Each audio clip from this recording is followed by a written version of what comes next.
The Old Man and the Sea, Part 26. It will uncramp though, he thought. Surely it will uncramp to help my right hand. There are three things that are brothers: the fish and my two hands. It must uncramp. It is unworthy of it to be cramped. The fish had slowed again and was going at his usual pace.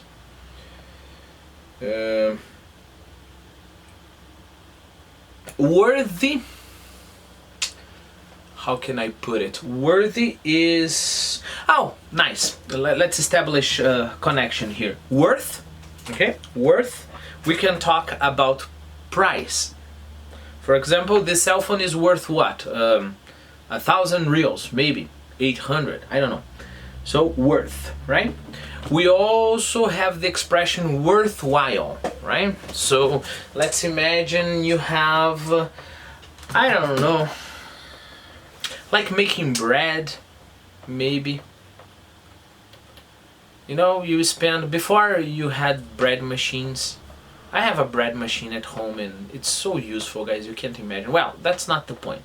But the point is, you know, let's imagine I didn't have my bread machine and then I want to make bread. So I'm going to spend like half a day. My mother sometimes spends like the whole day making bread, right? To save some money. That's not worth it. Got it? It's not worth it. It's not worth my time, you know? Because I can spend like, I don't know, 5 reals and buy the bread, right? So, worth, my cell phone is worth it, worthwhile, okay? It's very similar to the last, in the last example I could have said, it's not worthwhile. Okay, and then we have worthy. Worthy is, for example, coming from worth. If I say that you are worthy of praise, praiseworthy, it is a word, it means that you deserve to be praised, alright? If a boat, for example, is seaworthy, it means that the boat deserves to be on the sea. What is that? It means that it's watertight, you know, so it won't sink. And of course, if you do something unworthy, you do something shameful. Worthy is a word pretty much used in the religious context to talk about God. Worthy of all praise. It must uncramp. It is unworthy of it to be cramped. The fish had slowed again and was going at his usual pace. I wonder why he jumped, the old man thought. He jumped almost as though to show me how big he was. I know now, anyway, he thought. I wish I could show him what sort of a man I am. But then he would see the cramped hand. Let him think I am more man than I am, and I will be so. I wish I was the fish, he thought, with everything he has against only my will and my intelligence. Sorry, my intonation there. I wish I was the fish, he thought, with everything he has against only my will and my intelligence. So those are the only two things the old man has. He's not strong, he doesn't have help, he doesn't have a lot of equipment, he just has his will and his intelligence. Think about this sentence, guys. Going back a little. Let him think I am more than I am, and I will be so. So he's talking about breaking his limits, right? He settled comfortably against the wood and took his suffering as it came. Another very nice way to look at life in general. Think about it. He settled comfortably, and then we have to have the air quotes in this comfortably, right? Because this is hardly comfort at all. But he knew he would have to take it. So he didn't, I don't know, he didn't start complaining, you know? He didn't try to run from his suffering, right? He knew he had to suffer. That was the thing he had to do, right? So he took the suffering as it came. And of course, sometimes we're not talking about something as heroic as, catching a fish bigger than a skiff by yourself. But we can see it as a way to face life, right? Well, let's imagine I have a very boring and demanding, I don't know if demanding, but I have a very boring job. And let's imagine every morning I have to wake up, and I can look at my life and say, oh, life is so unfair, society is unfair and I'm suffering and somebody should help me. And then I can try to run away from that situation. Or I can take my suffering as it comes, let the suffering come. Of course, I won't enjoy the suffering. I will try everything that I have in my power to stop suffering. So maybe, plans for the future. But let's imagine this hypothetical situation. I know I'll have to work, 10 more years until I can make that suffering stop. So I will be a man, right? Or a woman. And I will take my suffering as it comes. I won't be like a spoiled child, rolling on the floor and say, oh God, life is so unfair. I can see rich people. I can see that other guys have everything and I have nothing. Oh, Jesus, who can help me? No, you take your suffering and you hope to catch your big fish. That's all you have to do, according to the way the old man behaves. He settled comfortably against the wood and took his suffering as it came. And the fish swam steadily, and the boat moved slowly through the dark water. There was a small sea rising, with the wind coming up from the east, and at noon the old man's left hand was uncramped. Bad news for you, fish, he said, as he shifted the line over the sacks that covered his shoulders. He was comfortable but suffering, although he did not admit the suffering at all. I am not religious, he said, but I will say 10 Our Fathers and 10 Hail Marys that I should catch this fish, and I will promise to make a pilgrimage to the Virgin de Cobre if I catch him. That is a promise.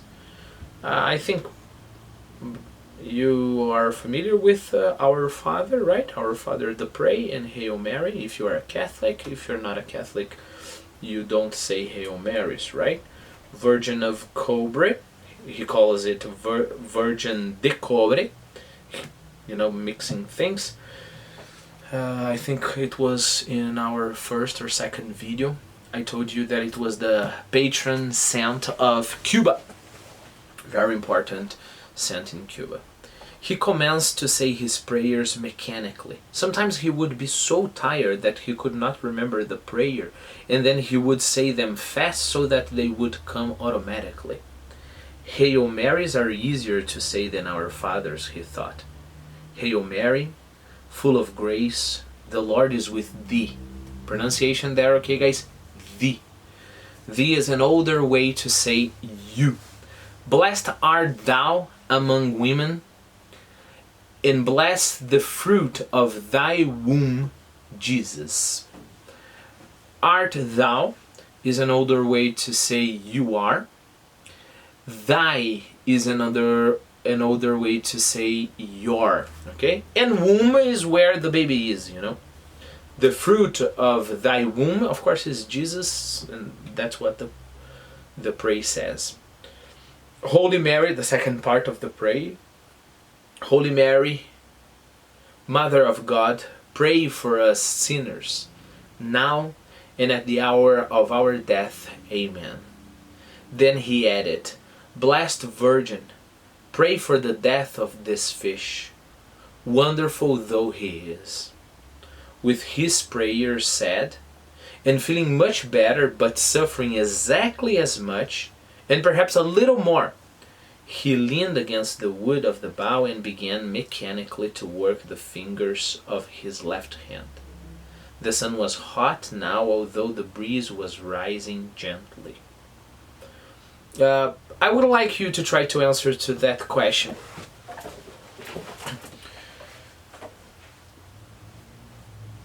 I'll read the paragraph. I'm stopping because I have something to tell you. With his prayer said, and feeling much better, but suffering exactly as the same, okay, exactly as much, and perhaps a little more. How is it possible? How is it possible to feel better suffering more? You know, that's a beautiful question to ask. You should stop the video and think a little bit about that, right? As you should stop when you're reading and you have a question like this. Okay, I really hope you have done so. The thing I was thinking to tell you guys, maybe in the future I will make these videos a little bit, you know, I'll complete the supporting material, and I'm learning how to use Google Forms, and I'll post, you know, some questions in the links there, and a question like this would be a wonderful question to post there. And in the future I think I will give people the chance to answer to those questions, you know, like really answer like a homework. This is very productive. But until then, stop the videos and think about those things, okay? How is it possible to suffer more but feel better, right? And then to make the question more interesting, how is it possible that some people die for a cause? You know, they suffer and they die, and they, of course, they don't die laughing, but they die happily, let's put it this way. They die at peace, you know, and they're dying. How is it possible? Maybe because, answering the question, trying to give a partial answer, maybe because for those people, for the old man here, and for those people, their body is not everything. Themselves, you know, are not everything. It means that there's something bigger than I am. There's something that won't cause me pleasure. There is something that is even going to cause pain, but I have to do it, you know? And I have to link that with the kind of relation we must have with literature, for example. All right.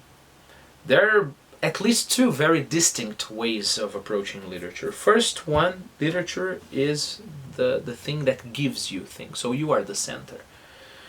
If that's true, and you're reading a book, and you're not feeling well, so you should stop it, yeah? You should find a book that gives you more emotion, right?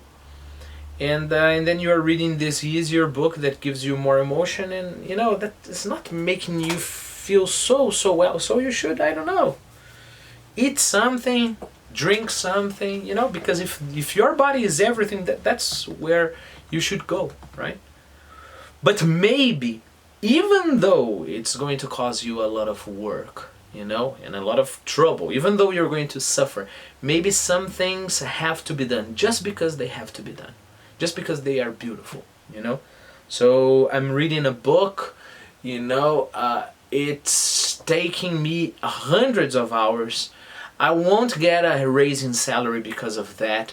I won't feel like a lot of pleasure because of that, but that story is beautiful and the story should appear, you know? And so I'll just have to read it. The sun was hot now, although the breeze was rising gently.